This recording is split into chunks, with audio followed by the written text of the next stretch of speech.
basically the state of what was supposed to be a movement. The general consensus is, I think, disappointment in the overall efficacy of not the compounds themselves, right? And I think this actually, unfortunately, relates more to plant medicine than the chemical psychedelics that are being used in clinical settings. And it's funny because I can remember in the 90s, the late 90s, during the first part of the psychedelic renaissance, the general consensus was that plant medicine, which was not very well known and it wasn't called that then, but natural psychedelics were better. This was the opinion of most hippies because they're hippies, I guess. I've never really felt that it was true myself. But again, it's not the compounds, it's the culture around it that has kind of derailed things. And it is oftentimes the product of good intentions by misguided people. It's actually a very complicated subject, and we're going to go a little deeper into that, but also into the mechanisms that allow these things to work, why it's also important still, regardless of the fact that some things may not have turned out the way that we would have hoped so far. You know, that we have work as a movement and a culture, things that need to be addressed and dealt with and re-engineered.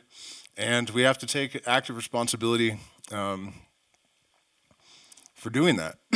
And so that's where we're going with this. Also, feel free to contribute and guide to the discussion if you have questions or things that you're curious about my opinion. I'll be happy to try to address them. And first, for those of you that might be new to the channel, let me check in with the chat too, because it is storming. I apologize. Yesterday I had this scheduled and a music stream. Rainy season in the Sacred Valley. Sorry, guys. I hate that. You know, people actually told me that they clear their calendar and get set up, and then I don't show up, and there's nothing I can do about it. Rainy season's almost over, so, you know, it won't always be like this. But anyways, yeah, that's what's going on with that. I am going to try to have the music stream after this, but it is looking pretty dark out there, so who knows. Okay, I don't see any complaints about the audio, so I'm going to assume we're good and continue on. So first of all, my history with this stuff.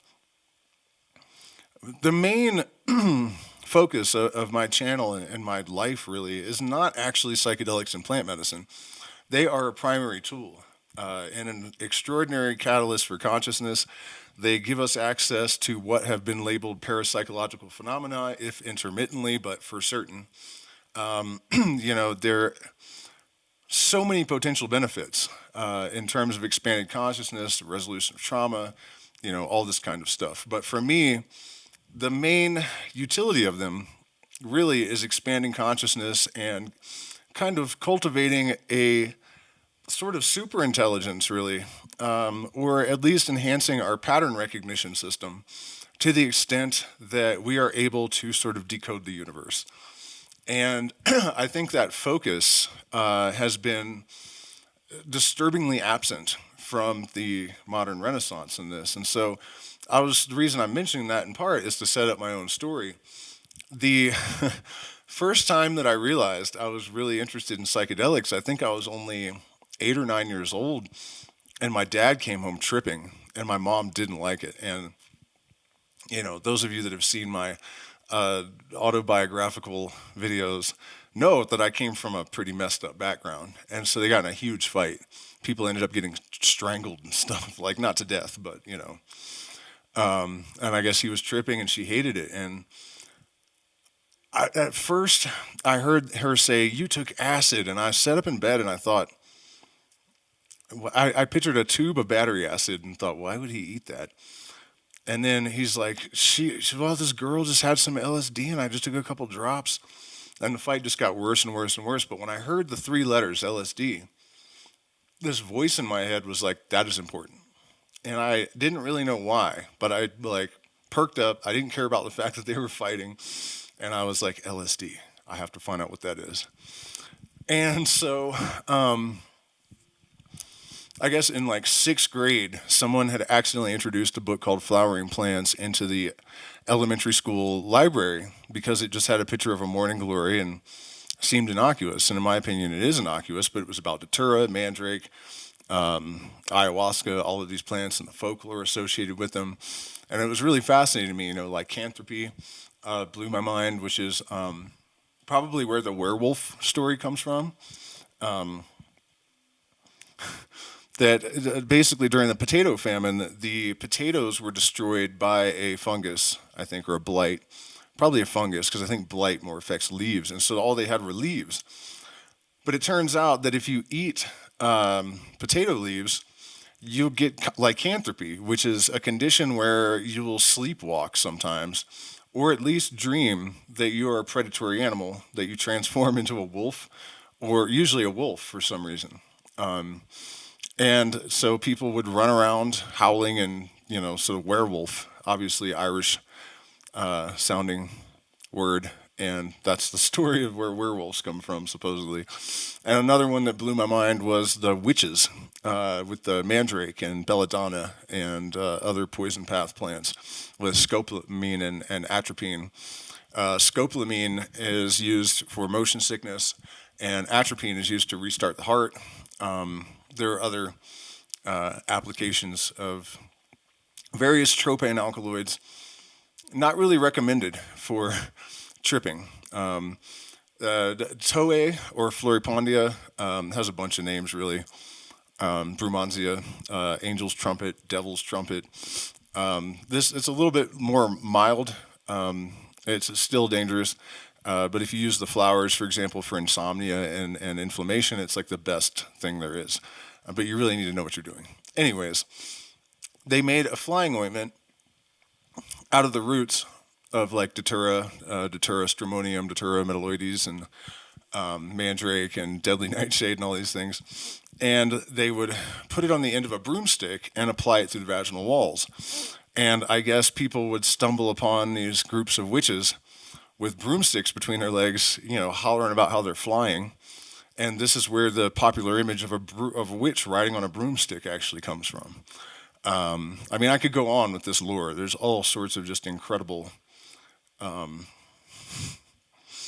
historical facts, and little things in our world that most people don't know were actually influenced by these plants. So anyways, that initiated my lifelong interest in this stuff. And I think also I knew that because I was damaged from a severely messed up household and violent neighborhood, lots of murders all around, all the time as I was growing up,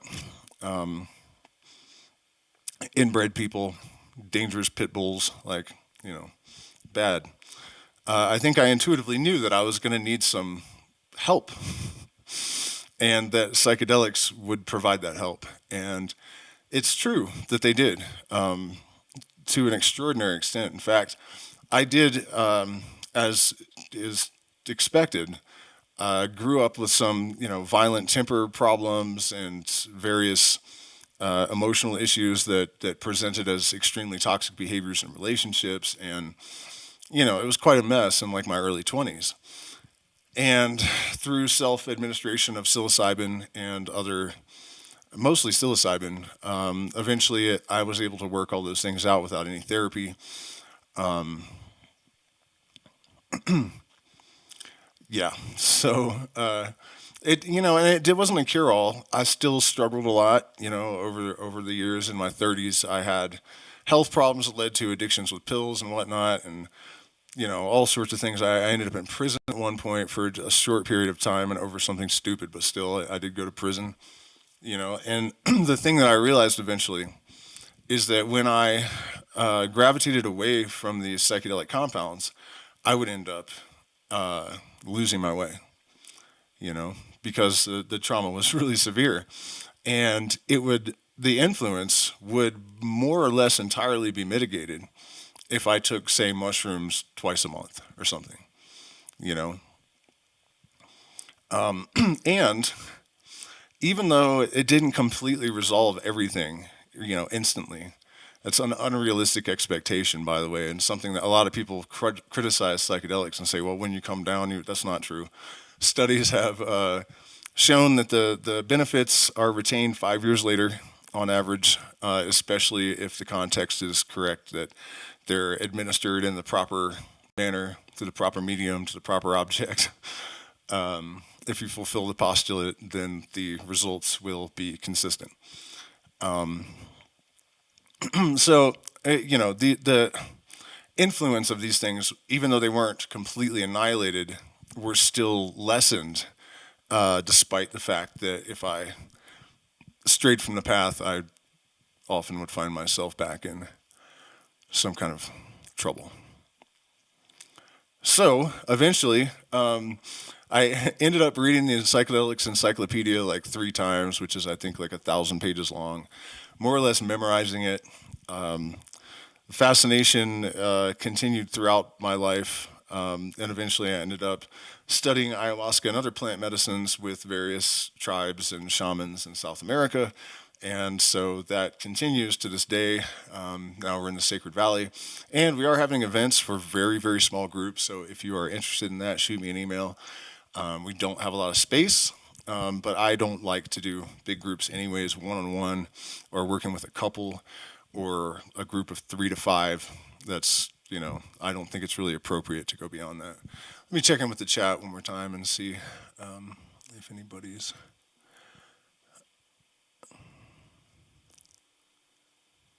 Slight frame drop? Yeah, that's the weather. That's probably the weather. I don't normally stream in the middle of the afternoon on Sundays, so I wasn't sure if it's a good idea or not. And we are indeed a small group, but it doesn't matter. That much, I guess. What was I talking about? Yeah, so speaking of South America and plant medicine, I got very lucky, and I didn't really work with commercial entities at all for the first 6 years. I never even saw that. I didn't even know that there was an ayahuasca industry when I first got involved with it. Certainly when I was studying it as a child, there was no such thing. I don't think it really started until the early 2000s that was like that it was a commercial industry. I actually know Carlos Tanner a little bit, who is the founder of the Ayahuasca Foundation, and he is pretty much responsible for having commercialized ayahuasca. And I don't hold that against him. He didn't mean to. But he could be the first person to have turned it into a sort of business for gringos. And as soon as I guess it was in Pucallpa, where I first started to be exposed to plant medicine people that had been doing the more or less the corporate circuit, what do you call it? I can't even remember the names of any of those places. You guys know what I'm talking about. Rhythmia is one. These kind of places that are really cults run by narcissists. They have ridiculously large ceremonies. There is no preparation for people. There isn't proper integration. And I've heard stories of one shaman overseeing groups of over 100 people with a couple of facilitators, and I can tell you with absolute certainty that there is no shaman on the face of this earth, at least not that I've seen, that can handle processing energy for that large of a crowd. It's definitely not good. And so after years of working with this shaman, who still to this day I think charges $40 per person, and you can't find him on the internet. He's not interested in commercialization. You have to know someone. It's all word of mouth, right? So that was all I knew of it. And I was only one of the only people that wasn't Czech, because he almost entirely works within a circle of the same Czech people. So when I get to Pucallpa and I start meeting these people that have been through this ayahuasca industry type processing, I noticed that there were some serious problems. That people thought they were getting help when they weren't. I noticed that the influence of superstition was kind of completely derailing what could be productive healing sessions to a large extent. And it was really kind of disappointing over time, also coming here to PSOC. When you meet the people that run the retreats and whatnot, it's oftentimes appalling. In fact, the first time I took a group to see a shaman that was here because I knew his family lineage. I know his uncle and his mom, and they have most of them have a very good reputation. The Mahuas, they're Shipibo, and they had advertised that they were serving Noya Rao, which is questionable in and of itself because it appears that what it really is a bioluminescent fungus that grows on the leaves of certain trees. It's not actually a tree. It might be, and there's arguments from different lineages, whether the Mahua's Noya Rao is really actually Noya Rao even, or whether it's just confusion and that they think that this bioluminescent fungus is a type of tree. I don't think the Shipibo missed the mark like that personally. But it is true that, maybe you would say, well, maybe it's the fungus itself. Well, no, because they used the tree, not the leaves, primarily. So they said they were going to be serving it, and I was really interested in that just in case, because I know that Mahua's lineage is likely the correct plant, and it is said to be able to catalyze enlightenment sometimes in a single dose, like Buddha level or whatever. That's the legend of the what is it called? The path of truth, or the path of truth. And I actually ended up standing next to one on ayahuasca, one of my first ayahuasca experiences, and I noticed the glowing leaves all around the ground, and I realized what it was. And this is actually an interesting diversion. I guess it's worth it. I was standing at the base of this tree, and it was very misty. And out of the mist, up in the Noya Rao tree, right, the tree of light, this entity starts like swirling down from the canopy, and I could tell it was going to land like directly in front of me. And it had a very familiar looking like rectangle eye and a very round. I knew it was some kind of sun god entity, and it wasn't until last year that I realized it was Inti, the sun god of the Incas. I was actually driving from Cusco to Pisac, and I saw a guy walking down the road with the face I'd seen on the back of his cape, and I pulled over and I was like, "Hey, what is that on the back of your shirt?" And he's like, "It's Inti, the sun god." And I was like, "God damn, the tree of light, and Inti comes floating down." And I didn't know what Noya Rao was or who Inti was at the time. So that's weird, that the sun god's hanging around the tree of light in the middle of the jungle or whatever. But anyways, it turned out that the facilitator was lying. That they put on the poster, we'll have Noya Rao tea, but they didn't have Noya Rao tea, and I knew you were supposed to have a dieta first, but I thought, well, maybe they're just serving a small amount, and but no. And when I brought it up, the shaman was sitting next to her, and he looked totally baffled. So he didn't even know that she was false advertising in order to draw this crowd there, and then acting like it was a misunderstanding. And this kind of thing has become typical, and I'm basically using it as an example because it brings up a very important question. If these things truly reduce ego and they allow us to attenuate ourselves to a higher mind, and, that process should sort of extricate us from the influence of greed and dishonesty and all of these other things. Clearly, that doesn't always happen. So, what is the true reality behind psychedelic medicine? What is really going on? What is the real happy medium between the excessive optimism and the abject pessimism? I think there is an answer. Let me look at the chat again. Sorry, guys. I can't keep the from Australia, 8:30 a.m. first broadcast about alchemy. Right on. Awesome to hear. I have a lot of actually people in Australia that watch, which is wild to me because it's. Please donate money to Lex Cherry. What happened to Lex Cherry? I do know the person he's talking about. I also am in need of support right now because I have multiple surgeries, and we just found out that the you sew it in there. I can't remember what it's called. It's the stuff that going to put my intestines back where they're supposed to be, like a screen, sort of a mesh.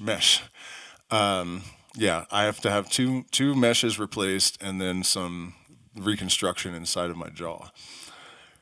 So that's kind of a pain in the ass. But at least hit the like button, share the videos, support Lex if something happened. I'm assuming he posted that because something did, and he's a good guy. So, isn't he back in the U.S.? What was I saying? Yeah, like button, share, subscribe. Consider becoming a patron. You get access to our community Discord, where we have private chats for the people at $10 tier and higher, and 6 years of premium content. You can also make one-time contributions to the things in the chat, the little thingies, the crypto address and whatnot. And also, it's in the video descriptions, and we appreciate it because we're demonetized and we get no assistance for this. So, what I'm getting at here is that there is a constituency of people, and I know I've ended up talking mostly about ayahuasca. We're probably going to have to make this a series and get into like individual plants and chemicals one at a time.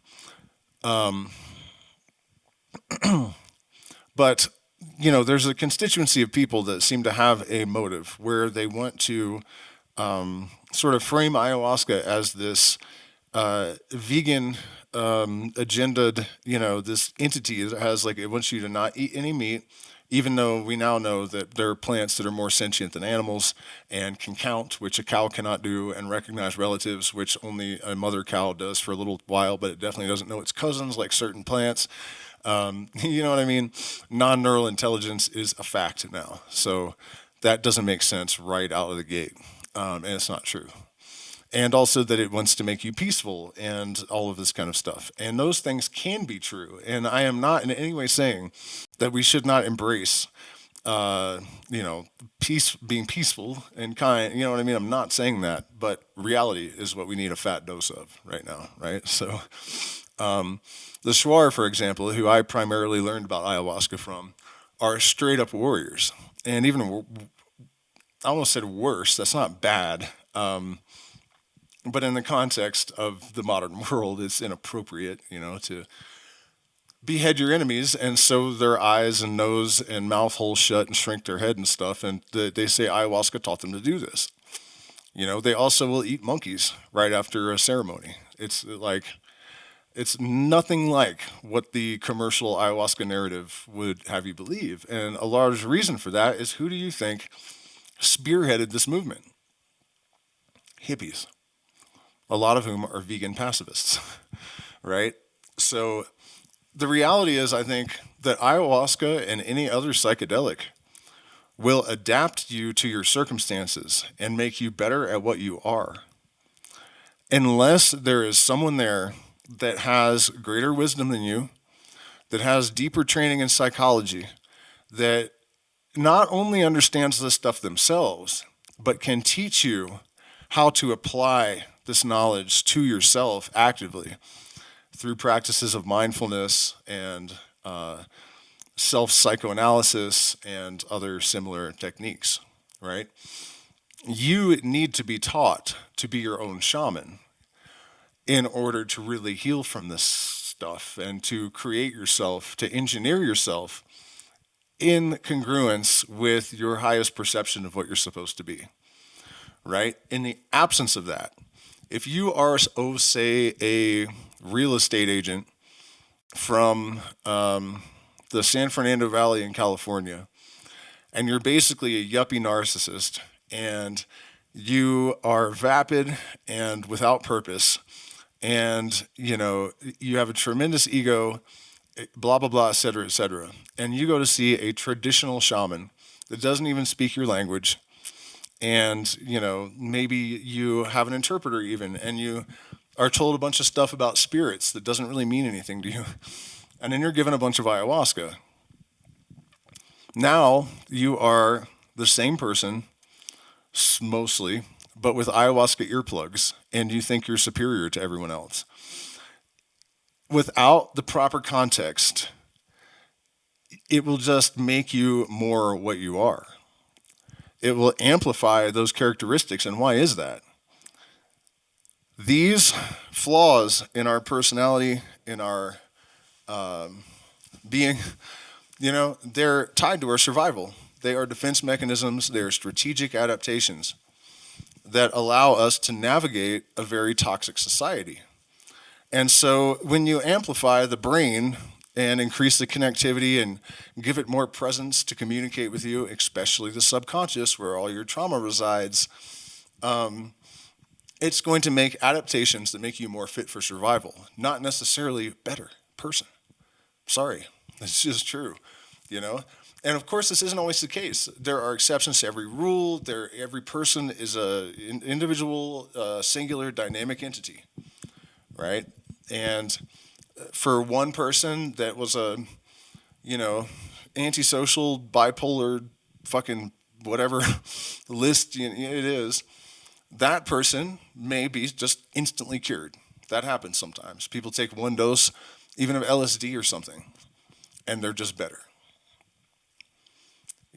And in my own case, I was able to do this work myself because as a very young child, I read Timothy Leary's, eight circuit model of consciousness and psychology, Robert Anton Wilson's Prometheus Rising and Cosmic Trigger and all of these kind of things. I read Jung in my early 20s.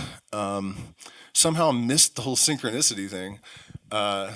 And Freud and more modern works. And I learned to apply these things to myself, and I cultivated a mindfulness practice, and I just have the disposition to be able to do that kind of analytical work. One of the things I'm suggesting about the results that we've gotten from plant medicine, most people are not doing that. We have not only an extremely intense, I guess, anti-intellectual strain in our culture, especially in the United States, which is mind-boggling to me. It's a terrible thing. But we also have this kind of attitude that reason and logic have no place or purpose in spirituality. That in order to develop and cultivate that, you must abandon those things. And I think that has been damaging on multiple fronts.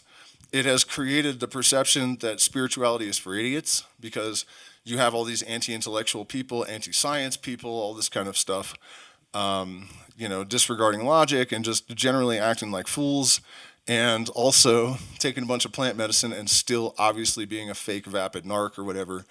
You know what I mean? It's problematic on multiple fronts that we kind of have this influence. And I would also say I don't want to get too much into paranoid conspiracy theories or whatever, this isn't. It's just a matter of social engineering.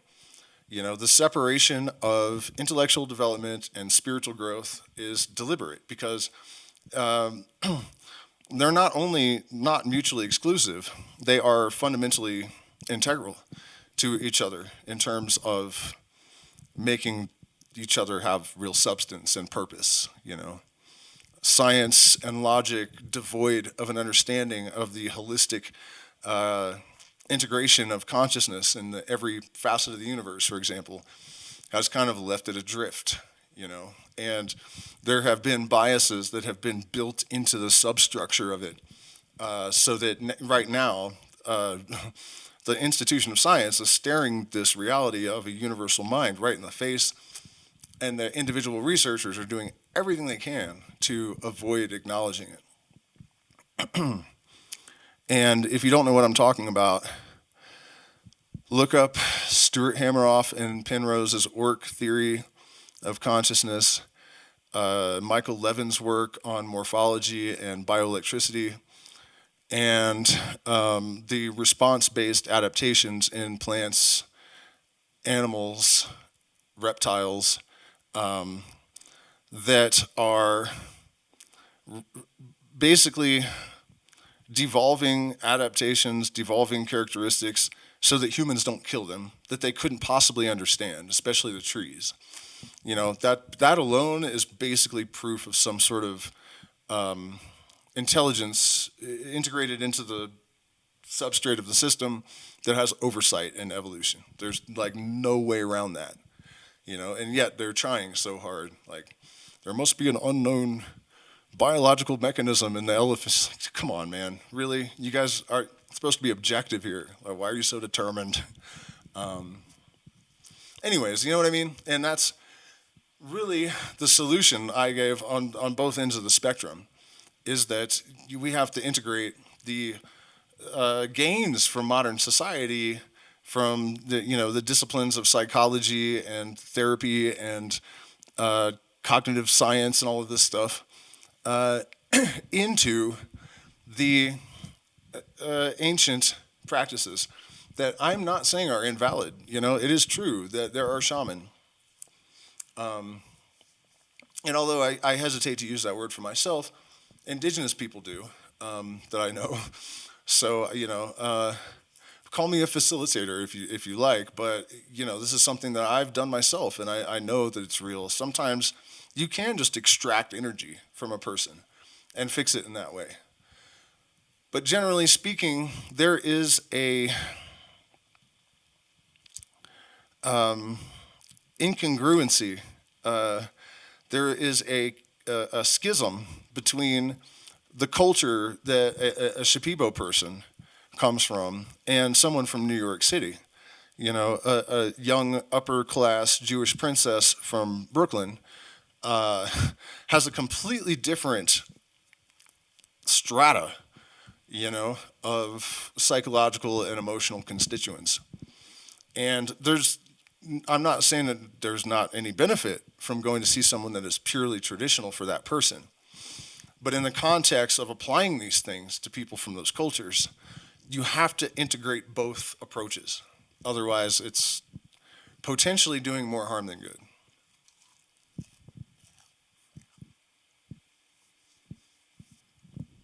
Is that enough said about? No, it's not. Oh, my back is kind of hurting.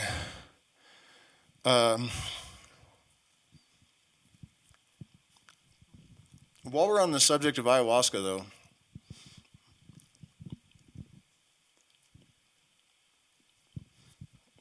I just want to mention that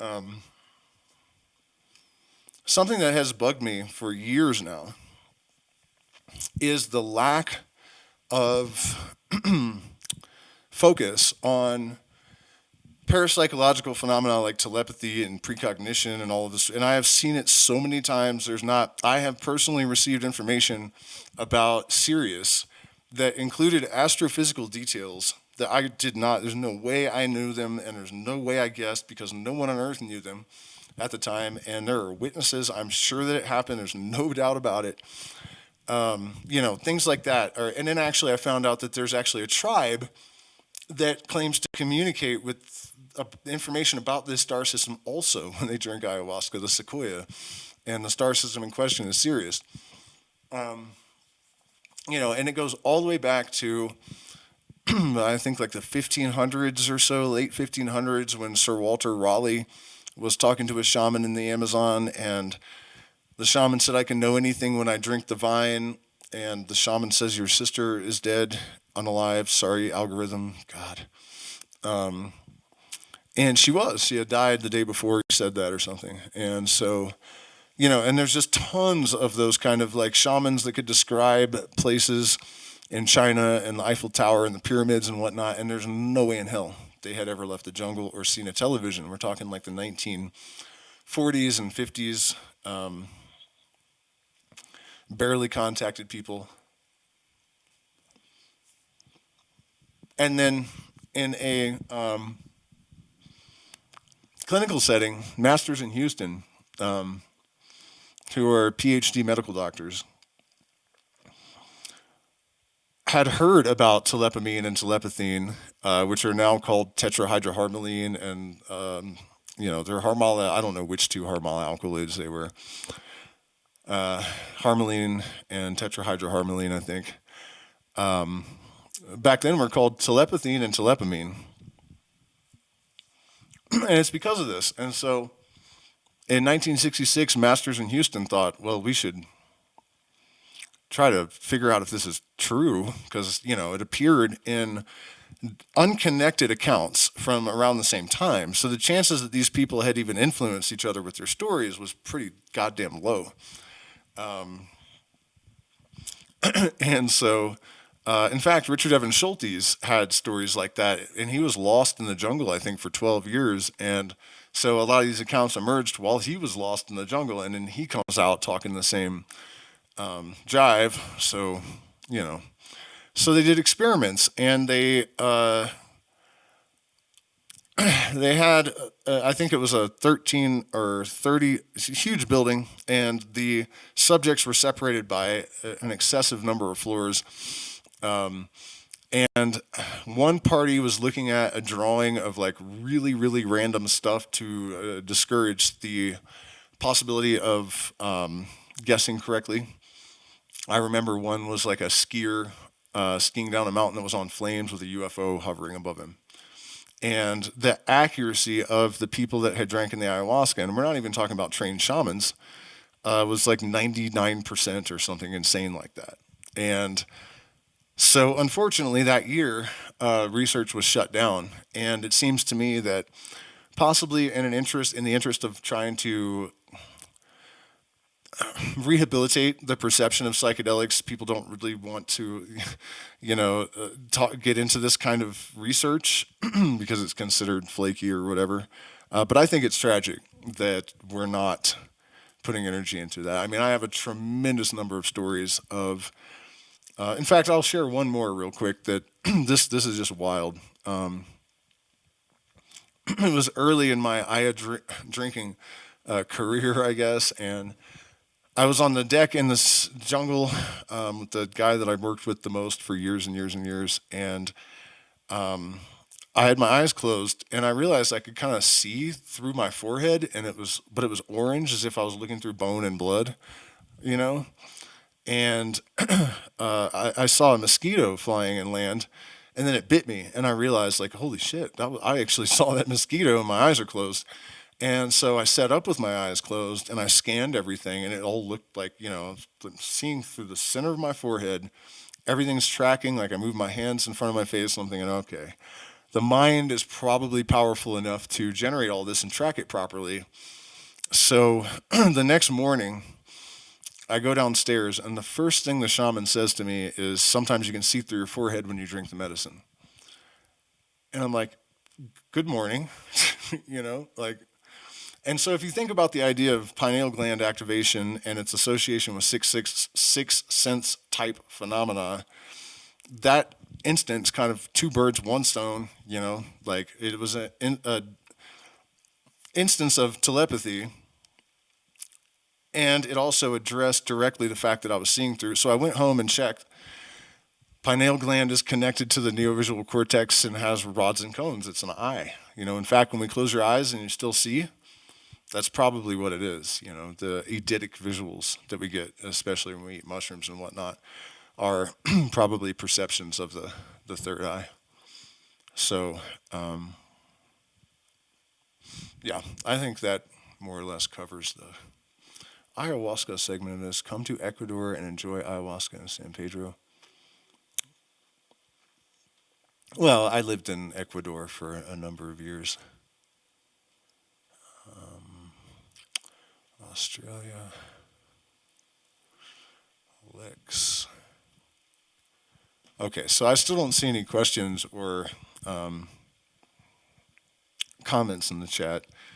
So let's jump into something, I guess, almost out of left field. Combo. And, mostly with these streams, I'm trying to contribute things that I don't see everywhere. There's no point in going over the same old stuff, right? So, combo. This is something that I never really had much confidence in because I took it several times and didn't really, I suffer from chronic fatigue syndrome and other chronic issues, and I didn't really notice anything. So I didn't really think too much about it. And over the years, I saw more and more research emerging, and the evidence that it actually can shrink tumors and, just for various applications that seem almost completely unrelated, which actually makes sense because the how do you say, the spectrum of bioactive compounds in the frog's venom is incredibly diverse. The big question always was, are they really in sufficient quantities to have any specific medical efficacy? And the answer apparently is yes, they absolutely are. And so I cannot prove a definite connection to this, but I think it's worthwhile for anyone to at least hear and be aware of. I had a client who came here that had stage 4 cancer. She was mostly better already, but I think, with that kind of degree and that stage of cancer, the possibility of, how do you say it? Like, it's the opposite of remission, a relapse, or, I don't know how to put it, is, and I think it's also always kind of present, if sort of dormant at that point. And she had a couple of, maybe even just one combo. I can't remember if it was one or two. I think it may have just been one. And also coca leaves, and we're not sure which exactly. Oh, and also kushuru, which I should mention because it has cyanotoxins in it that cause cells to not be able to replicate, which means that if you have cancer, it's not necessarily going to cure it, but it could stop it from spreading entirely. It's an algae that grows in the high country lakes here, and it's also full of nutrients, absolutely incredible, and we serve it with most meals at our events. So she had swelling and just general, damage, a dermatitis of some sort, or, in her appendages. And after I think only a day or two of chewing coca and the combo treatment, that swelling all but disappeared, like almost instantly. And upon her return to the United States, her last checkup for the cancer, the doctors said it was a miracle. And I'm not attributing that necessarily to combo, but I am saying that I think the integration of, oh, by the way, the reason she was having these issues was that she was taking chemotherapy pills. And so at the very least, I'm absolutely positive that the combo and possibly the coca, which has strong anti-inflammatory and sort of alkaloids that flush, you actually smell really bad if you chew coca all day or chew too much. And it's not too much if you need to cleanse, but if you chew a bunch, you'll smell body odor, just regular body odor, but like intense because it's flushing all this crap out. At any rate, I know for certain that it mitigated the effects of the chemo pills, and I suspect very strongly that this combination of things contributed to her, status that the doctors literally said is miraculous. And I would say it's because of the integration of these medicines with modern treatment techniques. That's really what's needed, because I earlier we were talking about how the superstition and the sort of archaic beliefs about this medicine, which I don't think are entirely wrong necessarily, but how that is kind of problematic. And so people reject modern medicine in its entirety, and I think that's also a mistake. If these plants aren't capable of the kind of renovations that modern medicine can be, certain modern medicines under certain contexts. I'm not saying that I'm a fan of big pharma or institutionalized medicine in general.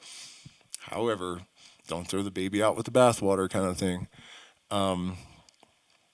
But anyways, these medicines can definitely mitigate a lot of the toxic consequences of going through these chemical therapies and whatnot. So I wanted to mention that.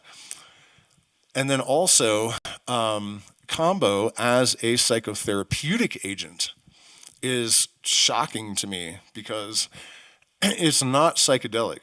if you've tried it, you know, it's not fun. You just feel sick, your face swells up, you throw up a lot. Every now and then it kills someone, and there's no way of knowing if that's going to be you until after you take it. Ayahuasca can do this as well, by the way. It's pretty rare, but it seems like some people have elevated serotonin naturally, and if they drink ayahuasca, even a small amount, they will get a toxic serotonin syndrome. And once that happens to you, you can survive it if it's not bad, but at a certain point, once it kicks in, there's no reversing it. There's nothing you can do for the person. Combo can do that as well. And it's not a matter of your facilitator being untrained or giving you too much. It's just some people have pre-existing medical conditions or are otherwise predisposed to having bad reactions to these medicines. That's all there. Nothing in this world is totally safe. But anyways, for psychotherapeutic applications, I had a client who came here, unbeknownst to me, completely in the middle of a psychotic episode.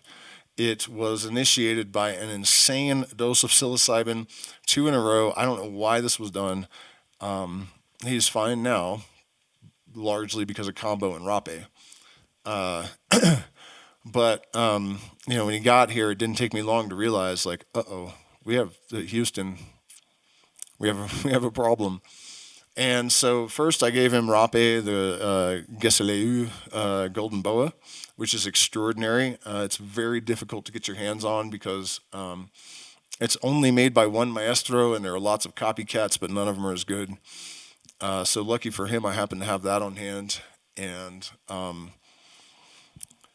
after a couple of applications of that, I called a man that we know who is a Matsi's healer. The Matsi are the originators of Kambo and probably Sananga, which is also an extraordinary tool in the right hands. But I called him to come and administer Kambo because just intuitively I just kind of sensed that that was the right thing. And I'll explain how we do that too, by the way. I think after the first application of combo, you know, he was after the rape, after like the first rape. And by the way, the way you can tell if you got the right rape for a person or for yourself, it'll make you incredibly sick. The stronger of a reaction you have to it, the more accurate the diagnosis was, you know, in terms of which rape to use. And it's a very strange thing because after you have worked this out, whatever it was, that same rape will not have that effect on you ever again. It's not a matter of tolerance. You can wait 6 months and take it again, and you will not react to it that way ever again. It's really an interesting thing. It's like whatever it's addressing. And also you'll notice your reaction will fluctuate. If you take a certain rape on like different days, it's not dose dependent. It has something to do with your energetic state, maybe your metabolic, you know, constitution at the time. But anyways, he had an incredibly intense reaction to it, and it straightened him most of the way out, but he was still kind of like, did you hear that sometimes? I'm like, no, definitely not real, buddy. So he was still kind of a little, you know, and after the combo, he was like 100% coherent again. So that is super interesting, that a severe psychotic episode can be stopped dead in its tracks with the right rape and 1 or 2 doses of combo. I think it was just 2. And not very many dots either, like 2 and then 3 or something, I think. He might even be in the chat and he could tell you. What do I think about schizophrenia? That's an interesting question because I actually had somebody lie to me once upon a time, because that's generally a disqualifier, right? If you have schizophrenia in your family, or you have it yourself, you know, and it's generally considered unethical to give you medicine. That's not really fair to these people that are suffering from this condition. It is risky, however, because even a person that is only predisposed but is not actively schizophrenic can trigger the mental illness, you know, psychosis, even episodes of PTSD, although anxiety, PTSD, depression, those type of things are generally assisted, even in cases where it's treatment resistant form of these things.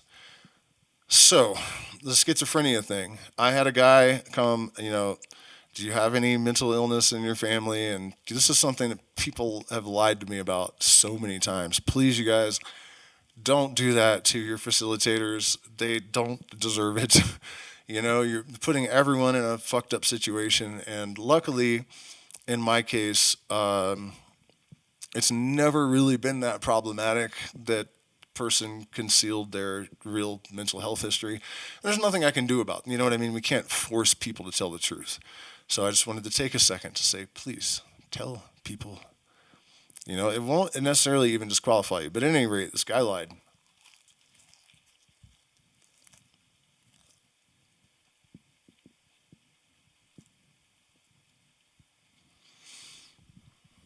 And then after, I think, the third ceremony, he just was like, man, I got to come clean. And there were other guests there too, and they didn't like this. And also, he said something really weird that sounded really bad after his confession. It turned out, I don't think, to have meant anything, but it was really unsettling for everyone else, And he's like, yeah, I'm schizophrenic, like full blown voices in my head, and I'm like, dude, what the hell, But it was like the third time, and he had not shown any adverse reactions. Not only that, he'd gotten better. So I made the decision not to throw him out, and he ended up staying for 2 months. And by the time we were done, he had very little signs of having any symptoms at all whatsoever. So, I am not necessarily advocating for giving schizophrenic people psychedelics, because there are many different types of schizophrenia, and every individual is different. You know what I mean? This is not something to be taken lightly.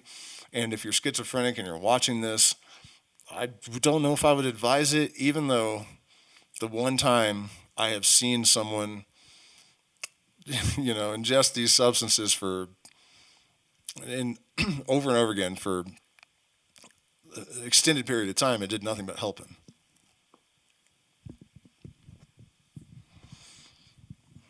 It could be an idiosyncratic case.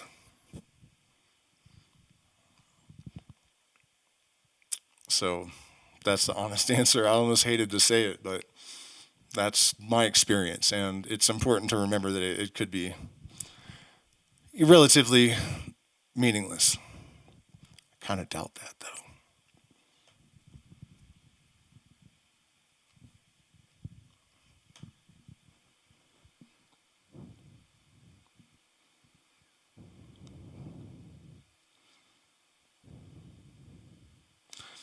Hey, what's up? Is it Funk Boy?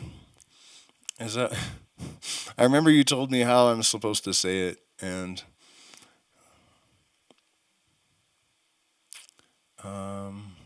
sorry, I'm just looking for questions. I don't see any. So, by the way, Primal, I'll message you after the stream about the room. I don't think the apartments up there are available, and also you have to rent the whole building, which still isn't that much, but you probably would just want our room in the house, and also let me know how long, if you're just planning to come for a month or whatever it's going to be.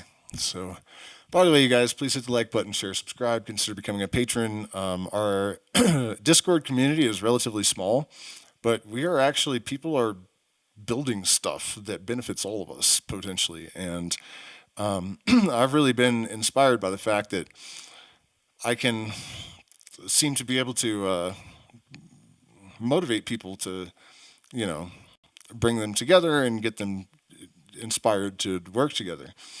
Even though there's a very small number of them, the percentage that are actually willing to contribute to these projects is really mind-blowing, and it's really making me realize that if I could scale this up a little bit, we could really have some impact, and that's wild. So If you join the Patreon at the $10 tier and higher, you're actually contributing to something that's meaningful. It's not just about supporting a creator.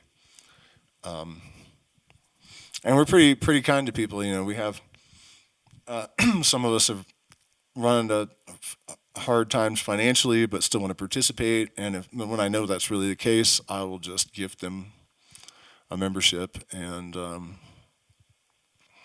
the community is pretty supportive, and people are actually developing meaningful relationships and stuff. So, and also the people that come to our events, almost all of them have come at least twice.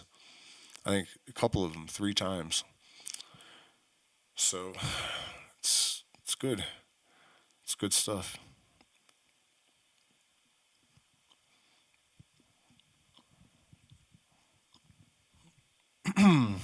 So we've talked about combo. We've talked about ayahuasca. I don't think I feel like getting into neuroscience today. We'll do that in a later stream. Since Sanaga came up, I'll talk a little bit about that. It's a really interesting plant. And the first time I came into contact with it actually was remarkable because my partner, she has pretty bad eyesight, and it helps with that. And so one day she said to me, we should try to find some Sanaga. We were living in Ecuador. I went outside, and I think this plant hadn't bloomed before. And it didn't have very many leaves. She didn't plant it right or something, the woman that owned the property. And I think my partner had figured out what was wrong and like fixed the roots or something. So the leaves started coming in. But I still didn't notice. But it had bloomed the same day my partner said we should find some Sananga. And I go outside and I look beside me and I see these pinwheel jasmine flowers, and I'm like, no way, man, come on. And so I broke one off and I saw the latex come out. I was like, you gotta be kidding me, man. Enrica, come outside, please. So we skinned some roots and made the Sananga. And the first time that I tried it, I had drank a pretty solid dose of ayahuasca with a friend of mine, and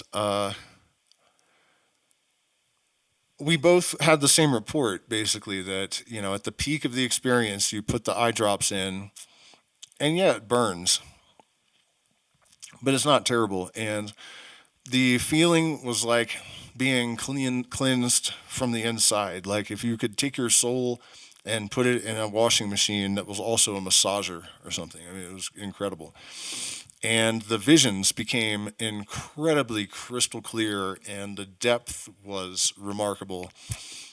And that only lasted for maybe 10 or 15 minutes, and then you feel a lot better. And so one of the explanations of what actually transpires is that there is ibogaine in small amounts. It probably doesn't have much of an effect when you're just putting drops in your eyes. But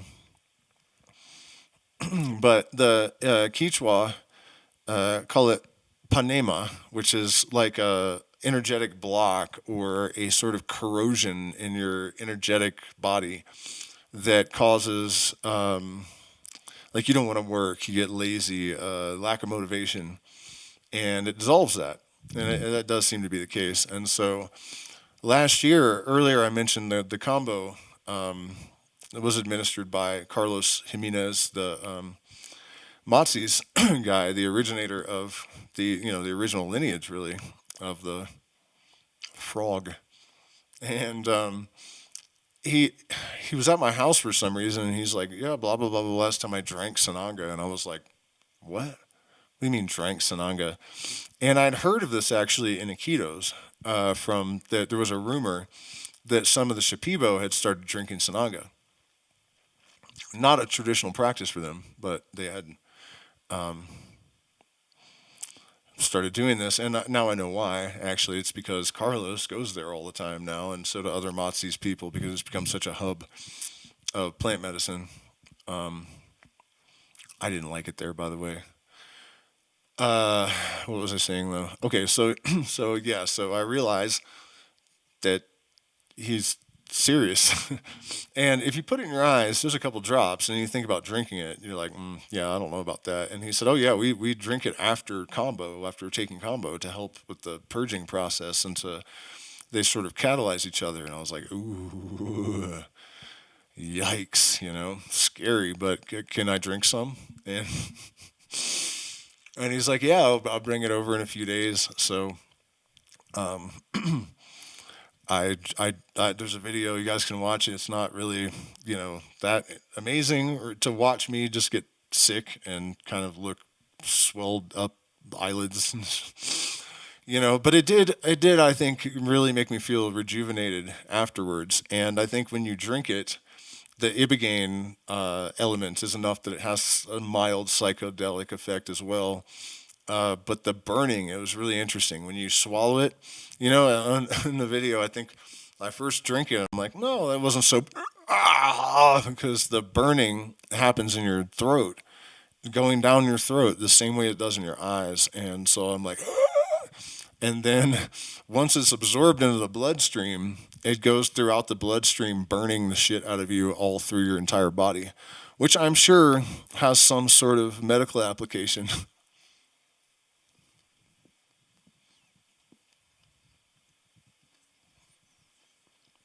If my balls ever triple or quadruple in size, I may try it with combo together just to see, and I'll report back to you guys about that experience. I think we're sort of running out of time, so if you guys have like AMA style interactions that you would like to. My father had schizophrenia. Okay, so we're still there. Yeah, if you guys have a few questions or comments, things that you would like me to prattle on about for a minute, I'm going to do a music stream, and I have not dialed my shit in to the point where I'm satisfied with it still. So I have to do that before I do the music. Yeah, so this is turning into a part one because I just don't have 8 hours today to talk about everything that was particularly on my mind. We still have San Pedro to discuss. The overlap and the differences in the applications of all of these things is an important thing to be aware of. There are circumstances where ayahuasca is exactly what you need, and there are circumstances where it's the last thing you should touch. And the same is true of San Pedro, and the same is true of, it's more extreme with the more specialized plants, which is interesting, Adverse reactions to psilocybin are less common, and the reason in part is that it is not so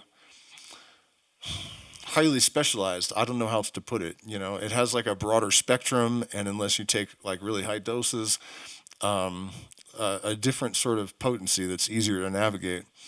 Ayahuasca is more like a specific.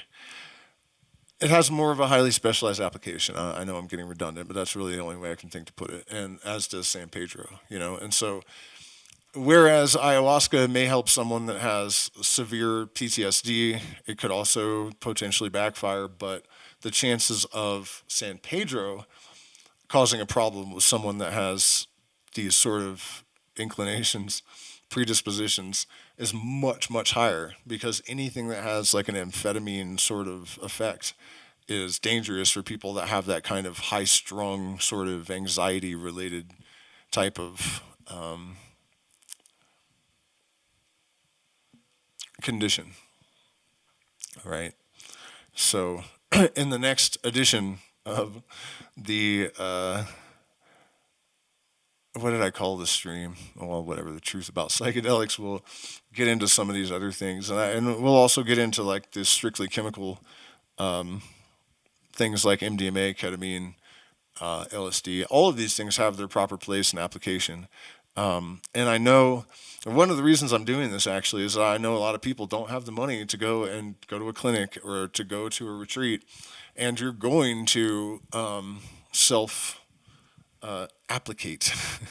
I don't want to call it self-medicating because it has too much of a negative implication. And one other bit of advice I can give is that if you're going to do that, even if you don't particularly have any severe psychological aberrations or trauma or whatever, if you're really trying to get the most out of the experience of expanding your consciousness, and if you're trying to decode the universe or really get any sort of productive, make any sort of productive investiture from these psychedelic experiences, you have to develop your intellect just as much as any other aspect. In the Hermetic tradition, we call it balancing the pentagram, because each arm and leg and head of the pentagram represents a different aspect of, fire, earth, water, air, so intellect, emotion, creativity,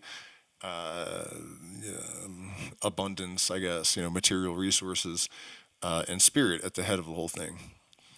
And that's really the bullet point of this presentation, that a lot of the misfiring that we're seeing from the psychedelic renaissance is due to a lack of holistic integration of knowledge and protocol.